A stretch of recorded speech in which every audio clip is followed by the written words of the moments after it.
so looks like we've got, is this Chuck? Yeah, this is Chuck's question here. Question coming in from Chuck, I'm sorry. And Chuck says, in the case of a credit spread, so let's say we're talking about a bull put credit spread or a bear call credit spread, where my theoretical max loss might be $200.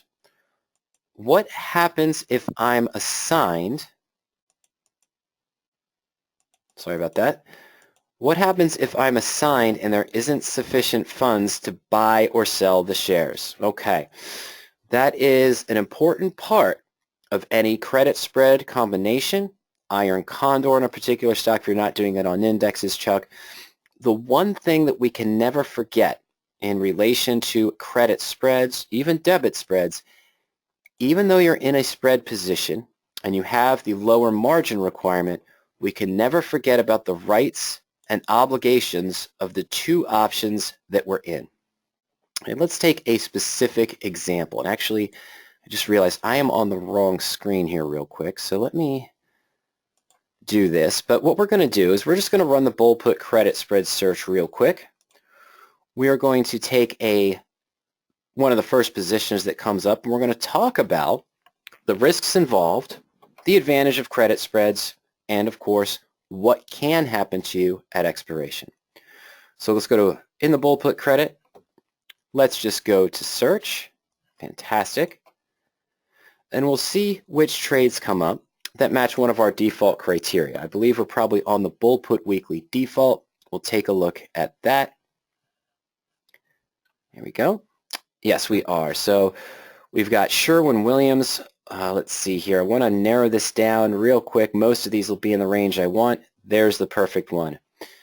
I'm going to take URI. It's about the fourth or fifth one down here. It's got a net credit of 23 cents on a 2-point spread.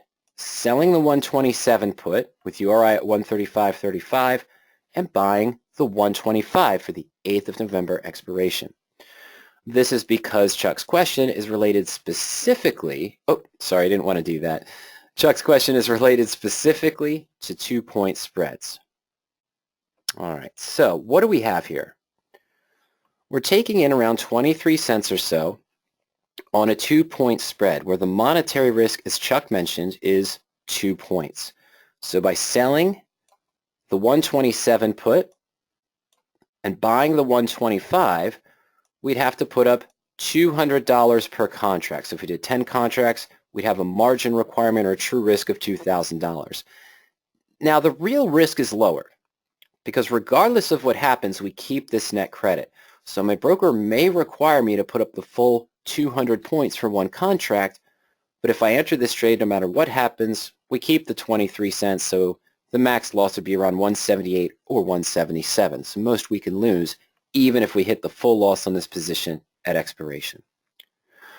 But what happens to this position if we hold it all the way to the 8th of November, make no adjustments, don't close the position, and the stock is trading right in the middle of our two strike prices at 126, below the break even.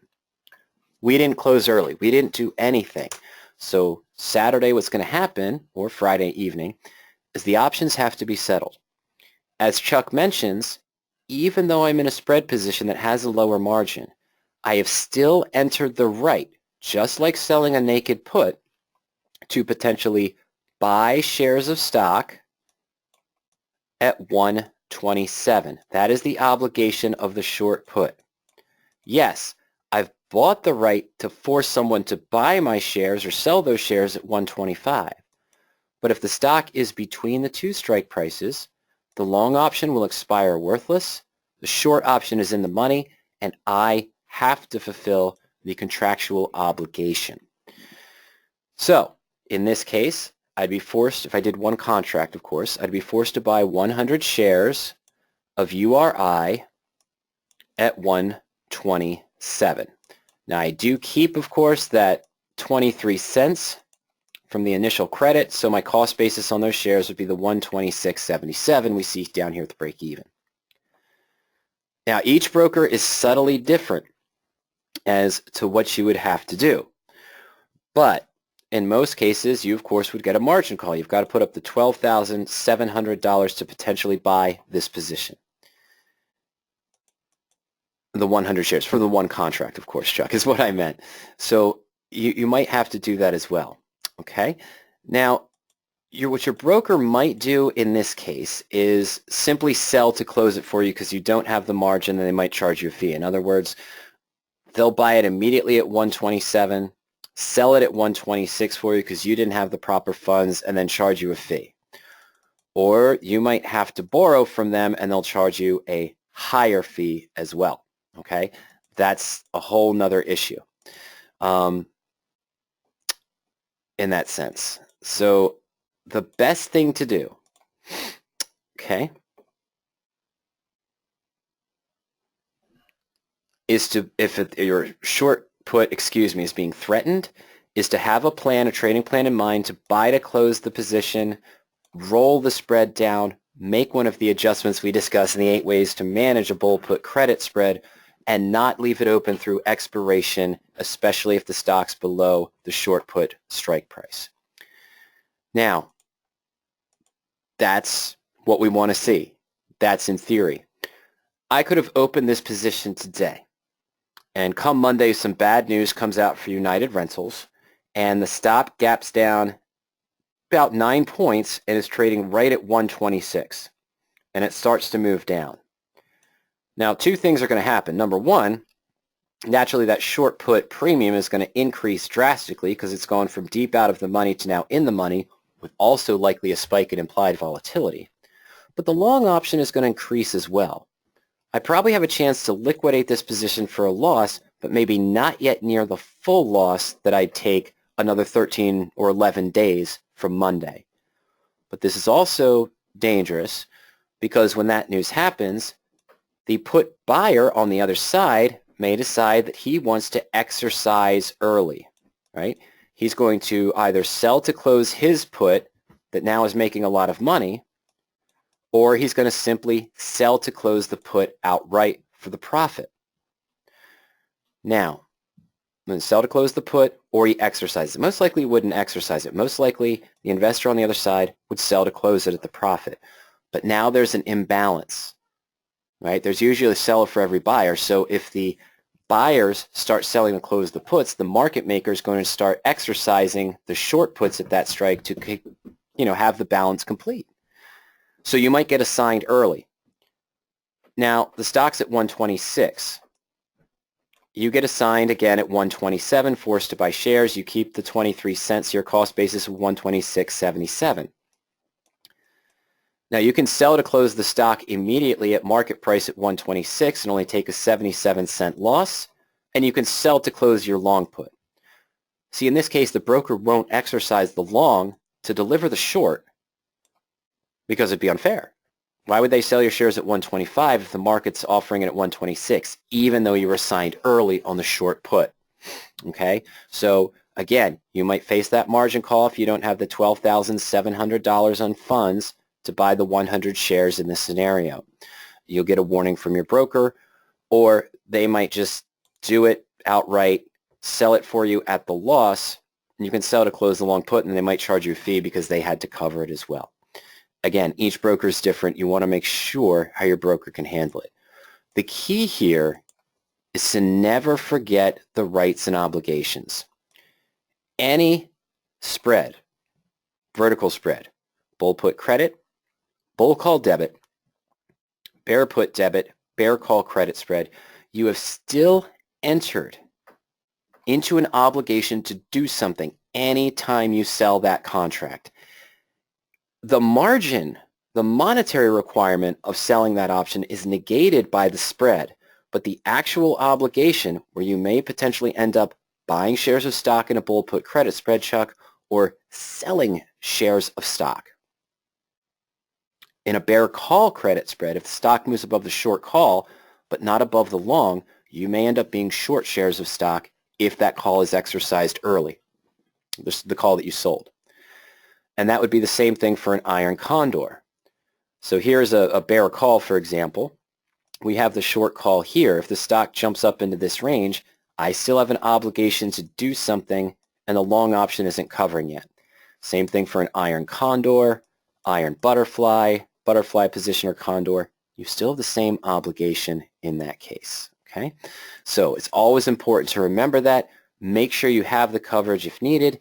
If you don't have the coverage that's needed, talk to your broker, see how they would handle it and what fees are available. The best case scenario is have a stop or a trigger in mind. Mine is usually about the 1% or maybe 0.5% if I'm trading weekly options. So the stock reaches within 1% of the short option strike price, what I typically call the pivot option. Okay, so 1% of the strike price. I'll look to close, adjust, maybe roll this down one to the 126. And so I'd have a 126, 125 spread open with a little more cushion in this case. There's 8 ways we discussed to manage bull puts and bear call spreads. That's available in the free webinars as well. So you want to have that trading plan in mind to avoid going slightly in the money. And if you're slightly in the money already heading into the day of expiration or the last hours of expiration, maybe just close, liquidate the spread for near the full loss, or maybe in this case it'd probably only be half the loss. Liquidate it so you don't have to worry about the early assignment, not early assignment, excuse me, getting assigned over the expiration period over the weekend and having to deal with that as well. Okay. All right. So I've got a couple comments here from Sam and another question from David, but I need to skip ahead here just to Chuck again to follow up our conversation. Okay. All right. So he says, so my worry, is right now we have about 92 bull puts. You can easily handle the max loss, but could never handle 92 assignments. Okay. And that's why I would suggest either in power options if you're tracking them there, or put in some sort of mental alert or stop that if the stock reaches within 1% of that short put strike price, that's your warning sign that you may want to consider managing or adjusting the position. So in this case, what is the 1%? Well, we sold the 127. So if the stock reaches to 128.50 or so, it drops down from where it is now to 128.50, 1% of that short put strike price, I may look to manage, roll down one, move the whole spread out, which I don't like to do. It's one of my least favorites of the common ways to manage a bull put or bear call spread. I don't like to just close the position and roll it down to the next strikes because that can go against you too fast. Excuse me. So that's what I would have in place. And then, and Chuck, you had mentioned there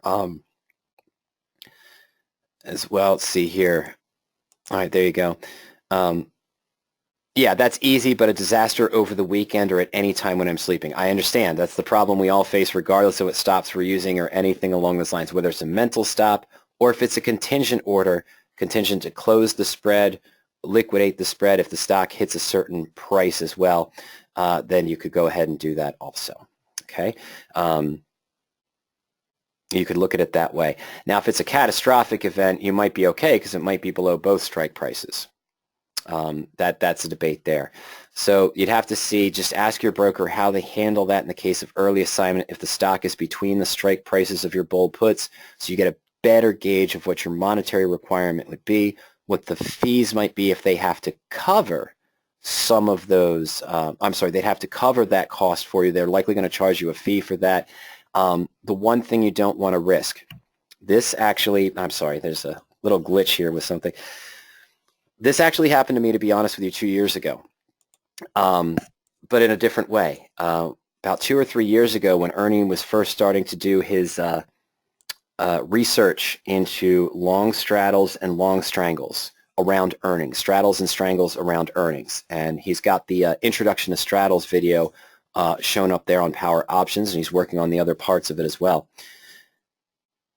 It was Texas Instruments, I remember. This is the one that got me in trouble with Fidelity. I also have accounts at another broker that is more cash. This is at the one at Fidelity is more of like an IRA account. And I was trading TXN, Texas Instruments, and I did an earnings straddle. And they were offering weeklies, and earnings were coming out on, I can't remember, so let's say the 12th of a given month. I don't remember the exact month, but let's say it was the 12th. And I thought I had traded the straddle or strangle. It was a straddle, I'm sorry. I thought I had traded the straddle that was a Wednesday, I believe, if I'm not mistaken. So 15th would have been, so I thought I traded it for the 22nd of whatever month it was. I had actually traded that Friday, the 15th. So lo and behold, I did nothing. The stock fell. I had a profit on this straddle, but I wanted to see if it would fall a little bit more to get more profit because I thought I had time. Long story short, it didn't. I was in an IRA account. It was down below the put strike price. I don't remember the price, but what does that mean? I left an in-the-money long put through expiration, so over the weekend I was in need to short shares of stock at whatever this strike price was. I am not qualified to short stock in this IRA account. I can do up to options level 3, essentially. I can trade spreads in it. I can trade straddles, triangles, buy calls, buy puts, and so forth, but I'm not allowed to short stocks. So on Monday, I got what? A warning that I had done a not illegal, but an unrelegated, unapproved action in my portfolio for not paying attention. They didn't say it that way, but that's what happened. Number 2, I got a fine/fee because they had to cover the short sale and then buying to close the stock. I did have the funds there, but it was still an illegal action. And 3, they knocked my options approval down from where they were at level 3 down to level 2, which still included straddles. But yeah, they sort of penalized me for that for 35 days. I don't know why it was 35 instead of just 30, but it was 35 days. So that happened to me because I had the wrong date, got assigned early. I did have the funds to cover the need to buy back the shares of TXN because it was only a couple of contracts, but I did an illegal operation because I wasn't paying attention. I thought I had the 22nd, and that's how I had entered it in power options, but I actually traded the 15th and got assigned over the weekend. Long put was exercised. So that's some of the things that can happen. The fine wasn't bad. It's not in the thousands of dollars, but it was annoying to see that with the penalty and more as well. So that's where you go. Okay. All right. Okay. So that's what I'm going to talk about there as far as this goes. As far as always remember most of the important parts, no matter what strategy you're doing, especially if you're trying to delve into some kind of ratio spreads, even back ratio spreads. Remember, anytime you sell an option in any type of spread position, vertical spread, or anything along those lines, you still have entered into an obligation to do something, whether it's to buy shares of stock if you've sold a put, or whether it's to short shares of stock if you've sold a call in the case of, say, a bear call credit spread, or even a bull call debit. If you sold an in-the-money call and bought it deeper in the money at a debit, you still have a right to deliver something here if you're assigned early. But in this case, what would happen? Your broker would exercise the long call most likely to cover the short obligation. On that same note, very quickly, last year at some point, I mean, it might have been 2 years ago, we had a gentleman online with us in the Friday session who was doing a diagonal calendar spread where the sold a near-term put option and bought something further out in time. Actually, no, he was a straight calendar spread. I apologize. So might have sold, let's say, November 8th, 137 call, good premium, and had maybe a January in the money call, let's say at 120. Okay, and so that's pretty widespread, but this was his diagonal spread. And what happened to him was more insulting than what happened to me. The stock shot up. I'm sorry, no, the stock didn't shoot up. The stock was trading right around his short call strike price, which obligates him to go short shares of stock if he's assigned. And it was right around the price, and what he didn't pay attention to is that 2 days before this Friday expiration was the ex-dividend date. And the call was just a little bit in the money, but that's okay.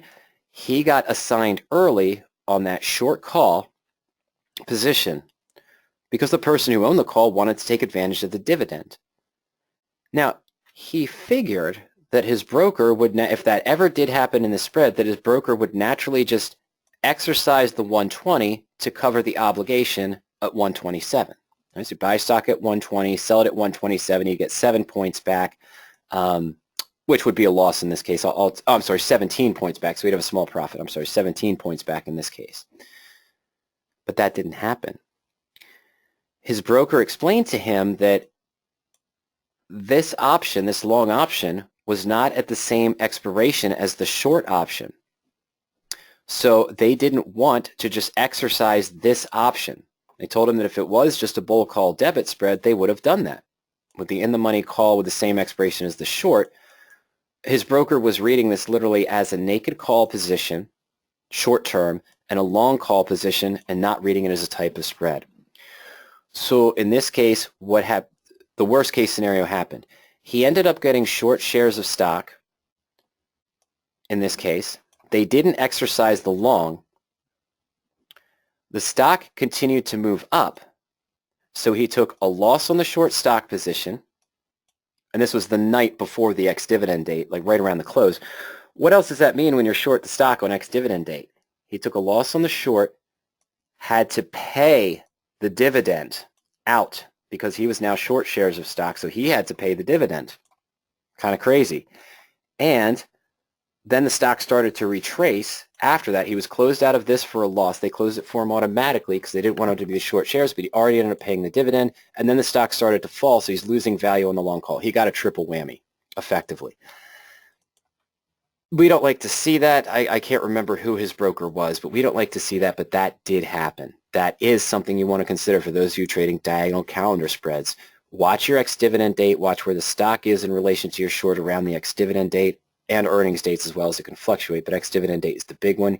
Don't want to end up being short shares of stock on a dividend-paying stock because you got assigned early, especially if your broker won't exercise the long to cover the short if they have different expirations. Okay, so I just wanted to refresh everyone that that's why it's so important to always remember your rights and obligations anytime you're doing any spread position, any combination as well. Okay.